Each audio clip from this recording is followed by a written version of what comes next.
So nice to have you back, Laith, Thank you for having me. It's as great to be always. with you. Yeah.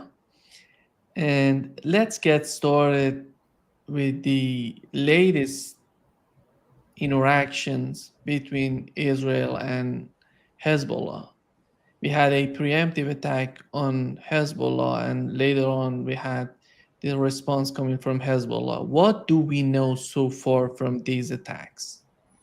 Well, the Israelis claim it to be a preemptive attack, but it was clear that the firing of Hezbollah on the Zionist colony as retaliation for the assassination of General Fuad Shukr began before the Israelis started firing on South Lebanon. So there is no such thing as a preemptive attack. The second thing that we know is that Hezbollah fired around 340 missiles and tens of drones on the 11 bases in north of Palestine and in the occupied Syrian Golan Heights. And that distracted all the air defenses of the Zionist colony for advanced drones to hit two major targets in the heart of the Zionist colony. One of them is the Glilot base, just 10 kilometers east of Tel Aviv, outside the municipal borders of Tel Aviv. And this is where the Israeli military intelligence services, the Aman, are headquartered, where also Unit 8200, part of the Israeli military intelligence apparatus that is responsible for planning and executing assassinations and what have you, was also the target. And the second target that the Hezbollah hit in their attack was the major air dispatch base in the north of Palestine, halfway between Tel Aviv and the border of Lebanon. And this would be the location where the orders were given to the Israeli jets or drones that hit the Lahia in Beirut in the assassination of General Shukr. Since that day, Israel has instituted a total media blackout, so no local or international media is allowed to film the Glilot base and or the air dispatch base and or find out about damage and or deaths within the ranks of the Israeli military. And also we had the head of the 8200 unit tendering his resignation. So we could speculate from him tendering his resignation that clearly there was something hit the major building, maybe of the 8200. There must have been some casualties within the ranks of this unit. And I would say overall, what happened that day shows us that the Israeli intelligence were unable to predict the attack, where it's going to come from, and they were not able to actually even destroy the missile batteries and or the drone hangars where the attacks came from in South Lebanon. So this is compounded failures, intelligence and operational military, failures. So this is the roundup of what happened that day. Sayyid Hassan Nasrallah spoke after and told us that the Air Force, the Israeli Air Force, in their 40 somewhat raids on South Lebanon that day, hit only two batteries for Katyushas after they were used and abandoned by the Hezbollah warriors, because Hezbollah, expected these launchers to actually be hit. And in fact, he said these launchers would cost them less than $10,000, between $8,000 to $10,000, and that the lives of their members are more important. So even during the attack, they were not able to. And after the attack, Israelis were only able to hit two Katyusha launchers, which are very cheaply made. Yeah, from Nasrallah's speech, what do we learn from their strategy right now? What were the key points of his speech? It's clear that Hezbollah and the axis of resistance as a whole, while wanting to maintain deterrence against the Zionist colony, have no intention of letting themselves be dragged into a regional war. And the reason is because they see that their role as a support front, that the Palestinian resistance in Gaza up until now is still together and has weapons and is still resisting and is not defeated or anywhere close to be defeated. Therefore, the collapse of the Zionist colony is going to come if you just continue in this war of attrition without maximizing the death fields and dragging the whole region into a regional war, which is the intention of the Israelis. The Israelis are already militarily defeated in Gaza.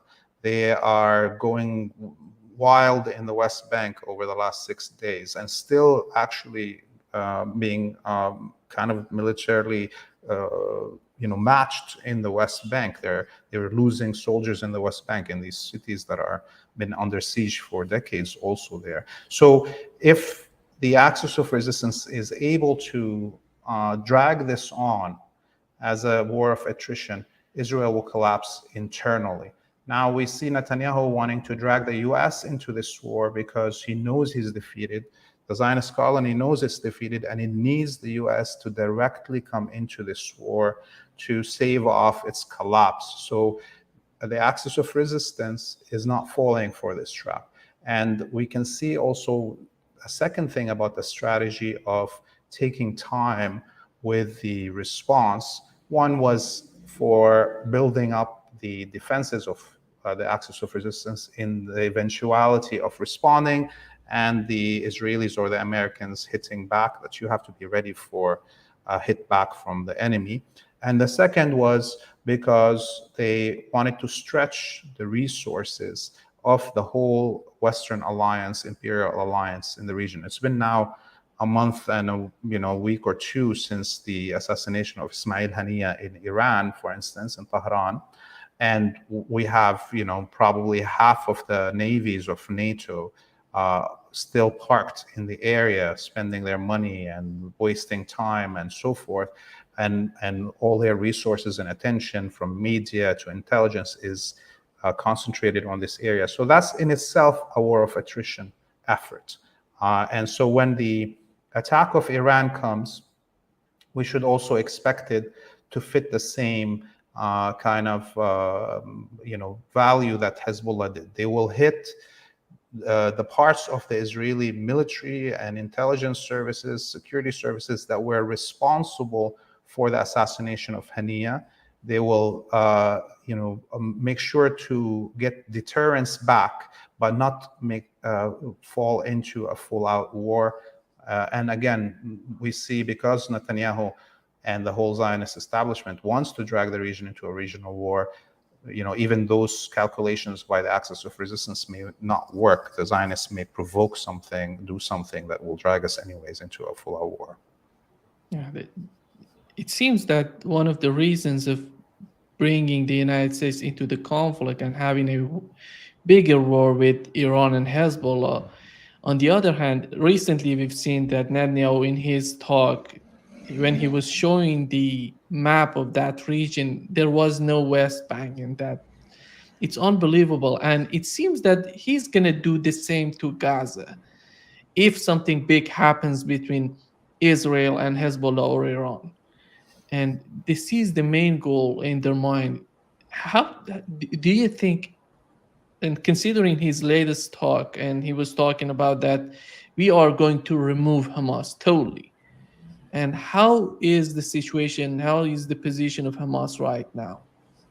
Well, first off, I think the Zionists themselves claimed maybe in the last 2 days that Hamas was able to recruit 3,000 to 6,000 new recruits just in the last few months.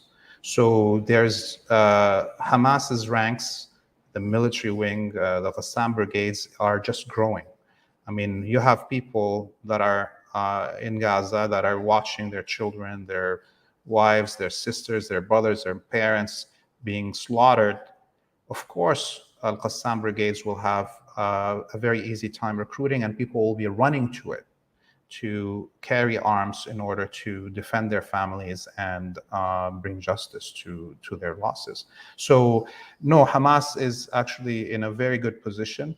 I think people must understand that even though that the majority of weapons that Hamas is using are manufactured inside Gaza, under the grounds of Gaza, that actually the smuggling of weapons to Palestine, to Gaza specifically, is continuing. The Axis of Resistance, Hezbollah, and the Syrian military mainly are continuing to bring in weapons to Gaza under the mass bombardment that we see and all the presence of the whole Western military and intelligence apparatus and the regimes that collaborate with the Zionists in Egypt and Jordan.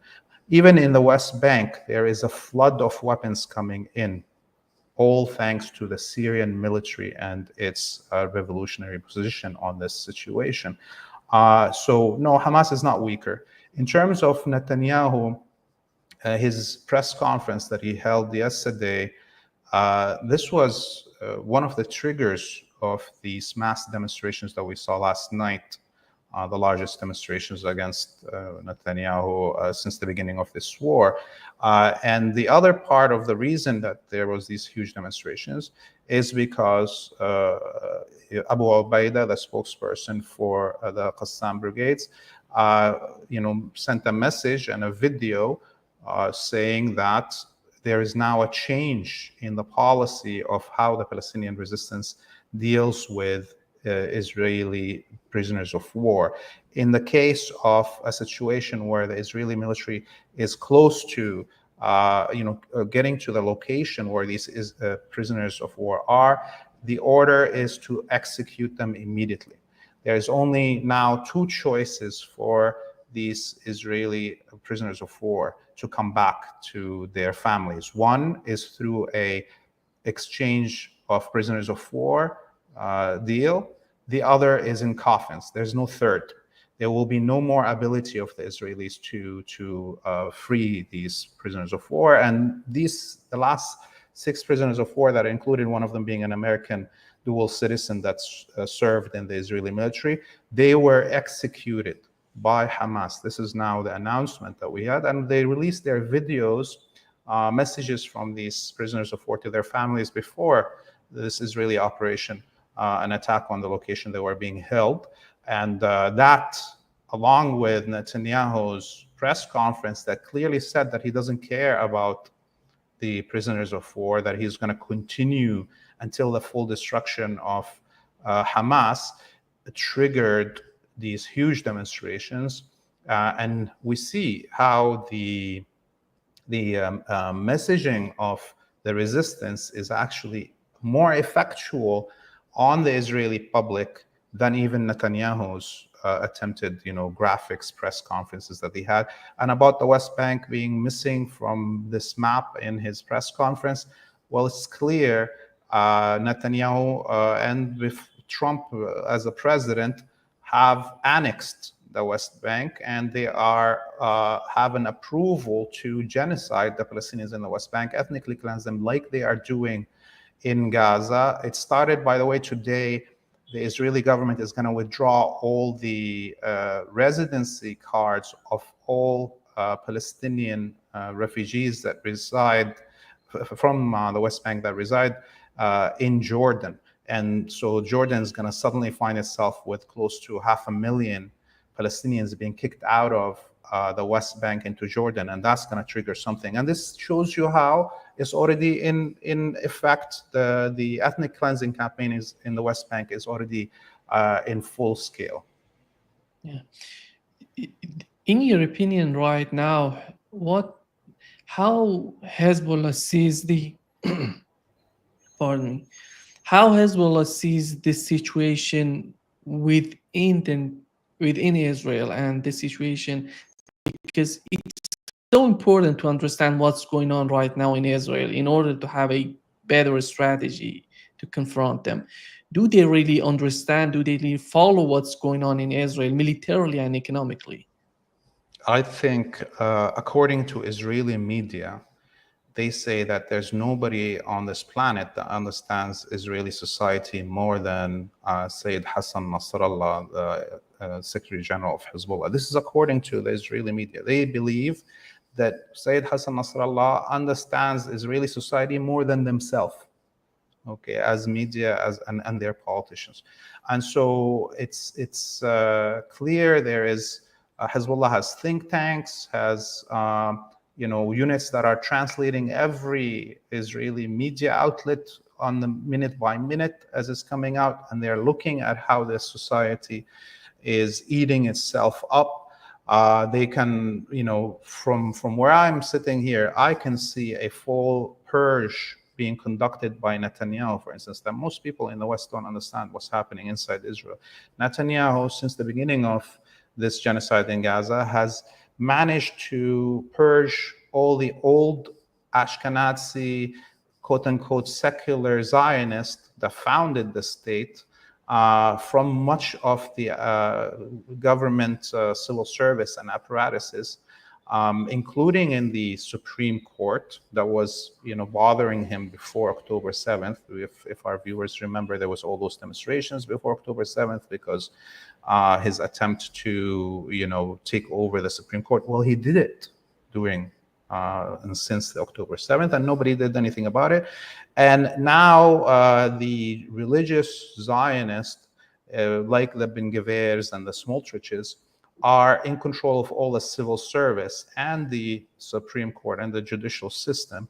And the last holdout for these old, secular Zionists, quote unquote, Ashkenazis, is the military officer ranks. Not even the soldier ranks are now dominated by these old secular Ashkenazis. Now, actually, the soldier ranks are dominated by the fascist religious, like the Ben Gvirs and Smotriches. And there is a fight within the military where Netanyahu, Ben Gvir, and Smotrich are trying to give raises and new ranks to members that they believe should, and take out the older ranks in the officers. And we saw already the resignations of the commander-in-chief and the minister of defense just before. And I think these new ones that are there, who still are part of this old guard, are going to resign and step down. So there is a full one-party kind of rule that's coming in all of the parts of the society, and that is, translating into these huge demonstrations in the streets, and or the calls by the Hestradot, the Israeli National Labor Union, for a general strike, because again, still the Hestradot is from the old guard.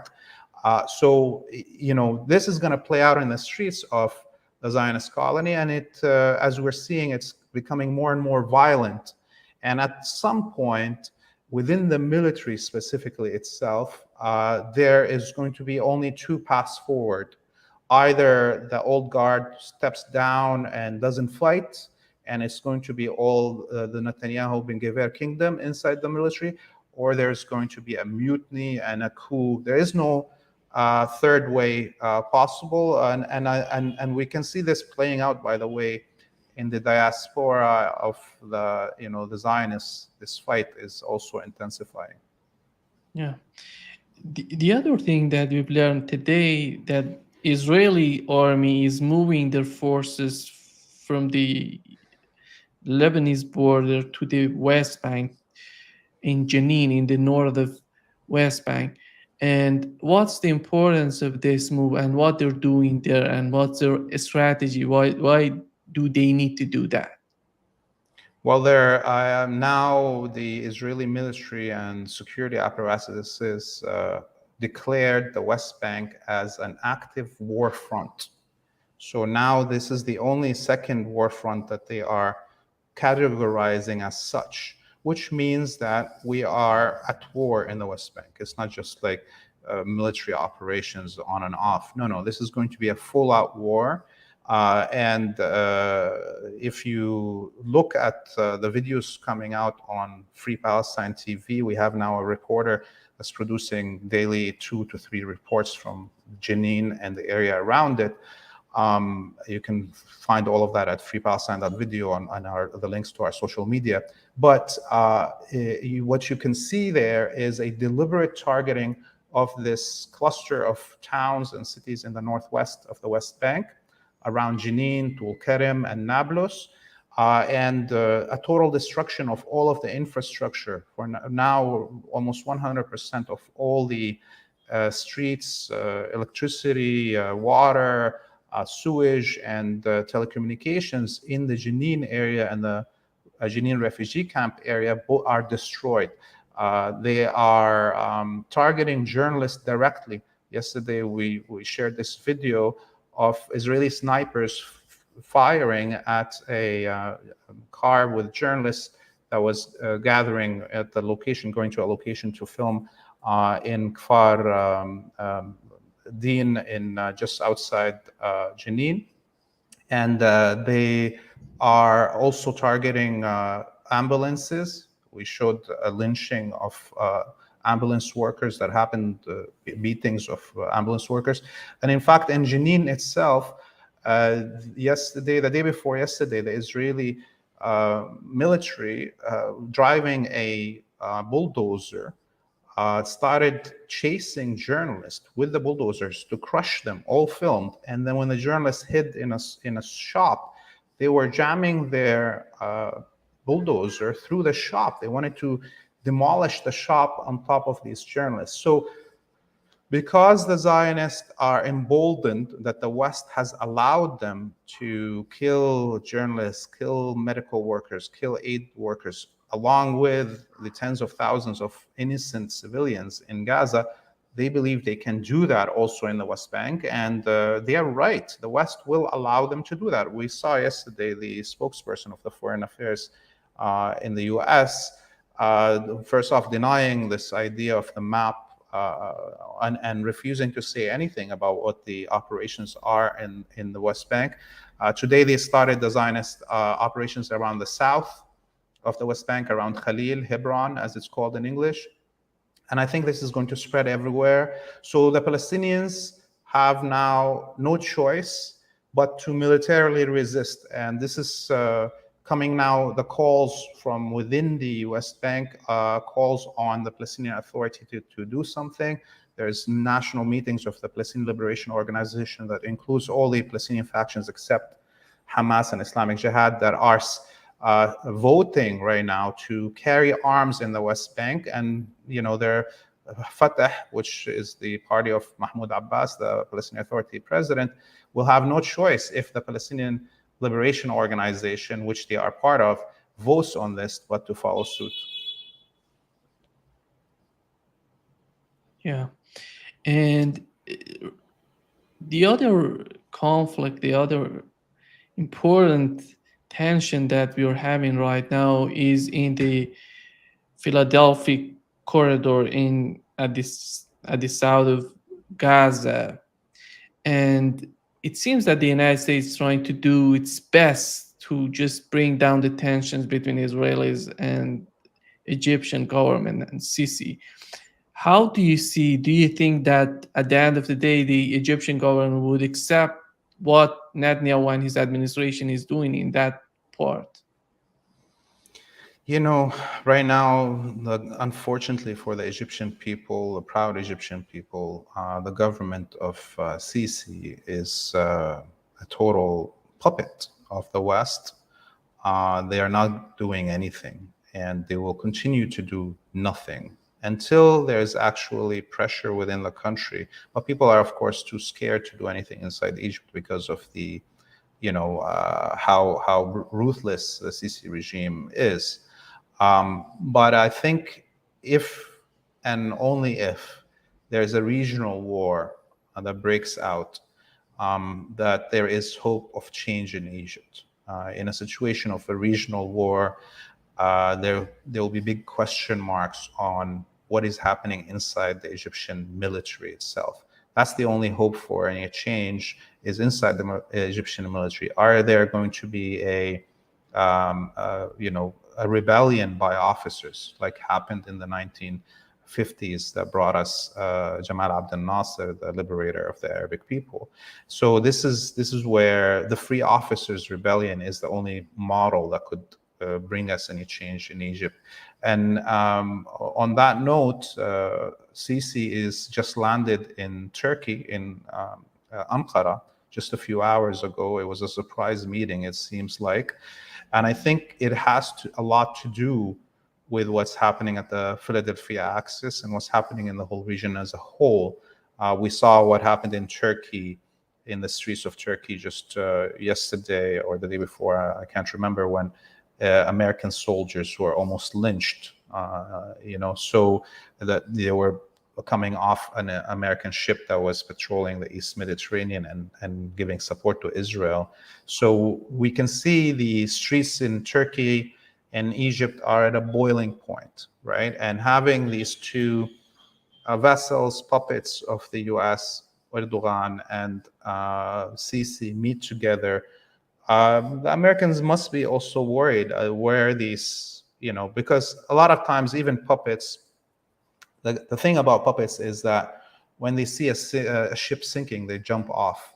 Okay, they don't go down with the master, right? So there's a very big possibility, because these are selfish individuals like Erdogan and Sisi, that at one point they will see that it is more beneficiary for them, not even caring for their people or the will of their people, to stay in power and not be dragged into a war that is losing, or to flip sides.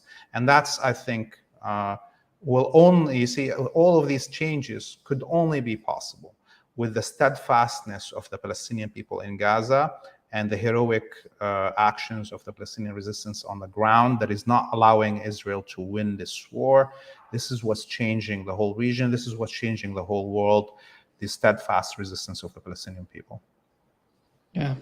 You mentioned the situation with the Jordan government, but do you think that they have some sort of leverage on when it comes to this issue with the United States and what's going on in the West Bank? Do they have any sort of leverage to put some sort of pressure on the Biden administration to just talk with Netanyahu and their policy and what they're doing right now in order to not making new problems for Jordan? How do you see the position of the Jordanian government? Unfortunately, the Jordanian government has been the twin of the Zionist colony since its creation, right? So Jordan as a state was fabricated in order to have a buffer zone for the Zionist colony. This was the only reason that the British created this, state that didn't exist before. And the king and the Hashemite family are not even Jordanian. They are from the Hijaz, from the Mecca region, right? And they came on the back of British army during World War I and occupied and controlled that land. Since that day, with the direct authority of the British Crown, the British military, and eventually the American military. There's so much American, British, and Western military on the ground in Jordan, and they are integral to the running of the Jordanian military and the Jordanian state as a whole, that there is no possible change. Even when I was talking just a minute ago on about Turkey and or Egypt flipping sides, that is possible. Jordan as a state flipping sides, that's in the realm of fiction, okay, of science fiction even, okay, because of how deep this role is of the state. And of course, people shouldn't forget that the king of Jordan, the current king, his mother is British, citizen. She's not even Arabic, and he only got into position of power because the first wife of his father was a Palestinian, and her children are not allowed to rule Jordan by a decree of the West. Even if they were collaborationists, there shouldn't be any hint of a Palestinian in charge in Jordan, even if they're collaborationists like Mahmoud Abbas. So this is not possible, and I think the Jordanian government is actually even more crucial to the defense of the Zionist colony than even Egypt. Because you could see how long the border line is between Jordan and occupied Palestine. It's the longest border, and how direct it is in contact with the West Bank. So if there is a government in Jordan that is not a vassal of the West, there would have been a flood of weapons inside the West Bank and inside 1948 Palestine. Palestinian citizens of Israel would be now drowned in weapons to fight. The resistance would have reached them. And, this is why I don't think Jordan will change. And, the last time there was some serious movement in Jordan was in 1970, when the September uprising of the Palestinians happened, and came to be called Black September, when the Jordanian security slaughtered tens of thousands of Palestinians in the refugee camps there. Yeah. And you've mentioned Turkey and Egypt. Both of these countries are influenced. The government is influenced by the people, by the public opinion. As we saw yesterday in Turkey, they're asking for the U.S. warship to leave Izmir in Turkey, because the presence of them, the U.S. warship, is because of Israel, to give support to Israel. That's why they're asking the United States to leave. And the same thing in Egypt, as you've mentioned, the public opinion just forcing the government to do what they wanted to be their foreign policy toward Gaza, toward Palestinians. But what do we know about the public opinion in Jordan? You talk about the government, but we have Jordanian people who are so important in this calculation. Yes, and Jordan definitely has had the biggest and most continuous demonstrations against the genocide in Gaza outside Yemen. It's Yemen and then Jordan in terms of these demonstrations. But, Jordan and the Jordanian public have been conditioned. They have this special thing about the royalty. It's almost as annoying and ridiculous as how the British public think about the royalty and their place. They're robbing the British public, but they all come out to their parades. Similarly, the Jordanian public, at least, has been conditioned in this way for 100 years. So there is, and also they're allowed to go out in these demonstrations, right? So there's some mechanisms of releasing the pressure in the street.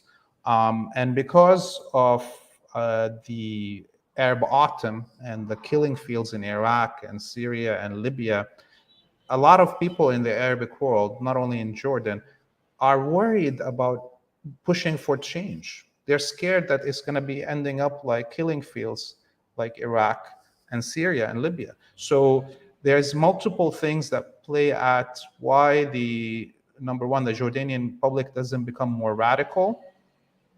Number two, on why is the Jordanian government so stable and unchallenged? And part of it is the huge presence of Western military and intelligence inside Jordan, and the flooding of the Jordanian economy, because Jordan doesn't have anything that is producing really other than tomatoes that is exporting to the Zionist colony.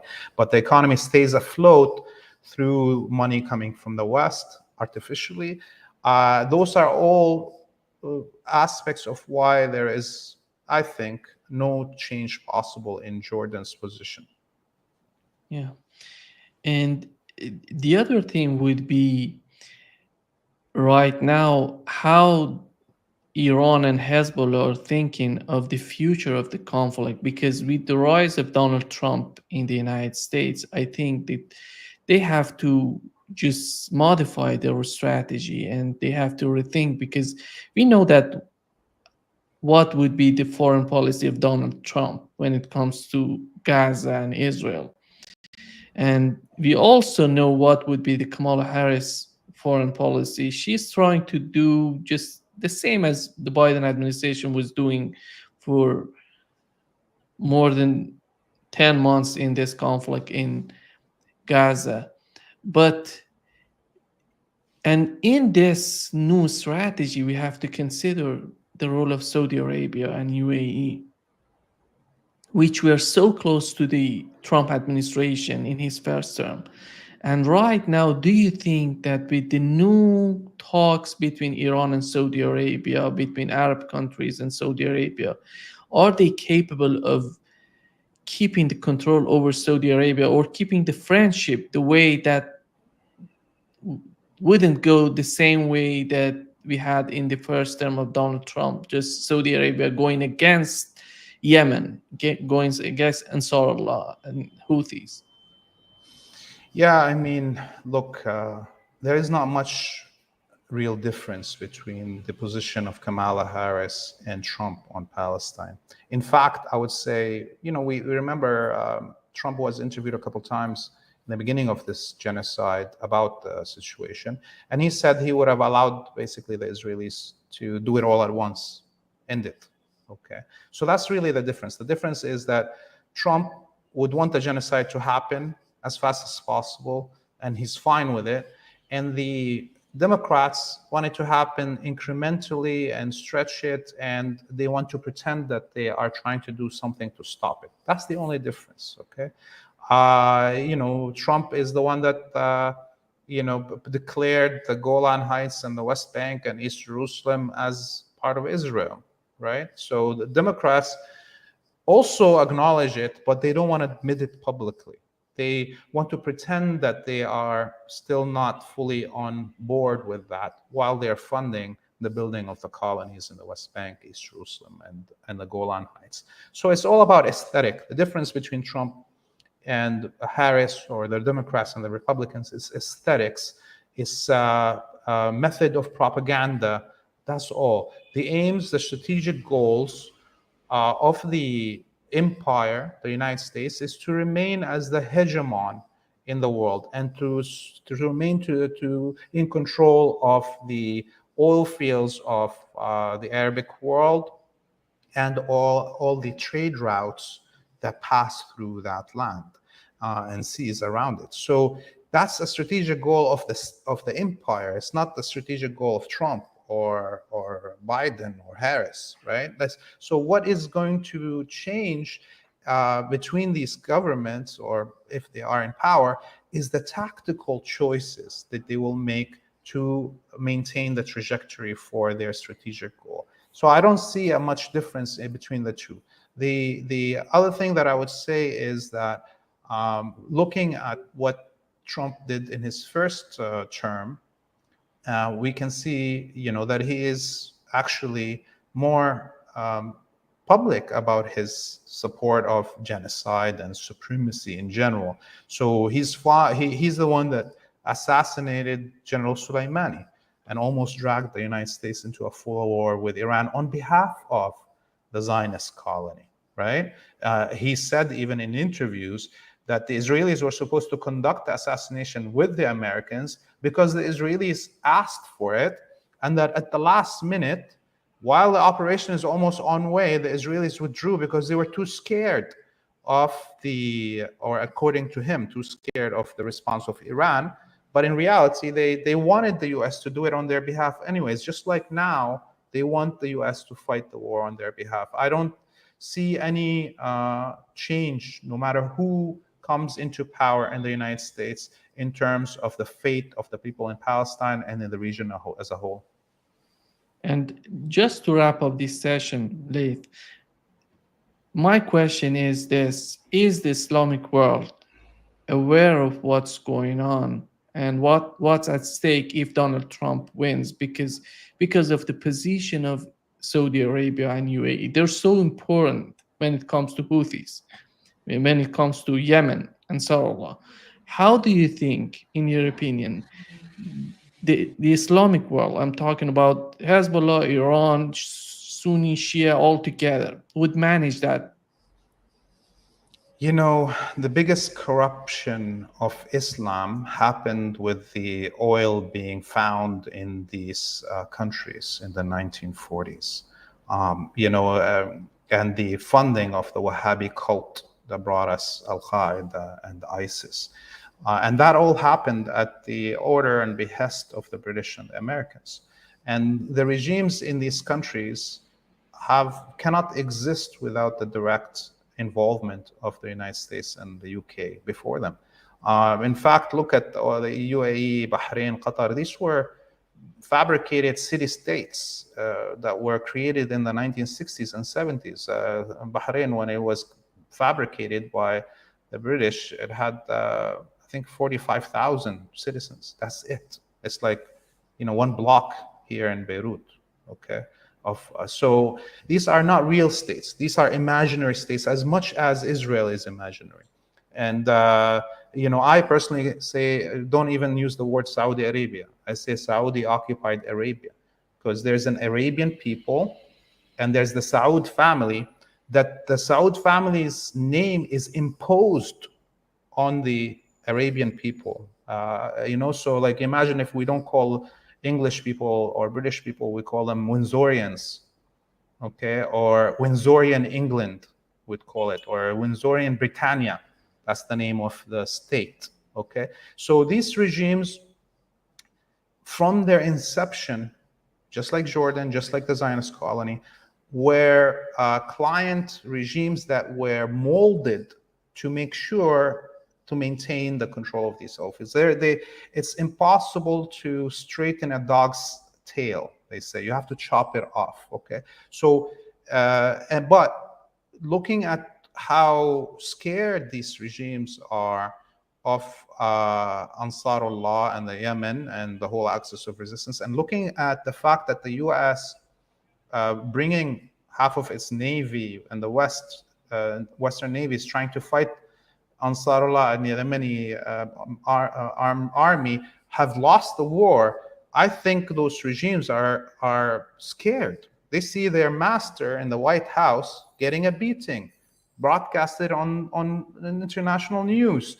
And this is their master that's supposed to protect them, allow them to continue to loot the resources of their people as long as the master gets the majority of the money, allowing them to run these fascist cult states that abuse their own citizens, abuse foreign workers, allow them to run these Wahhabi cult death squads that go and roam across the planet from Nigeria to China, blowing up things and killing civilians.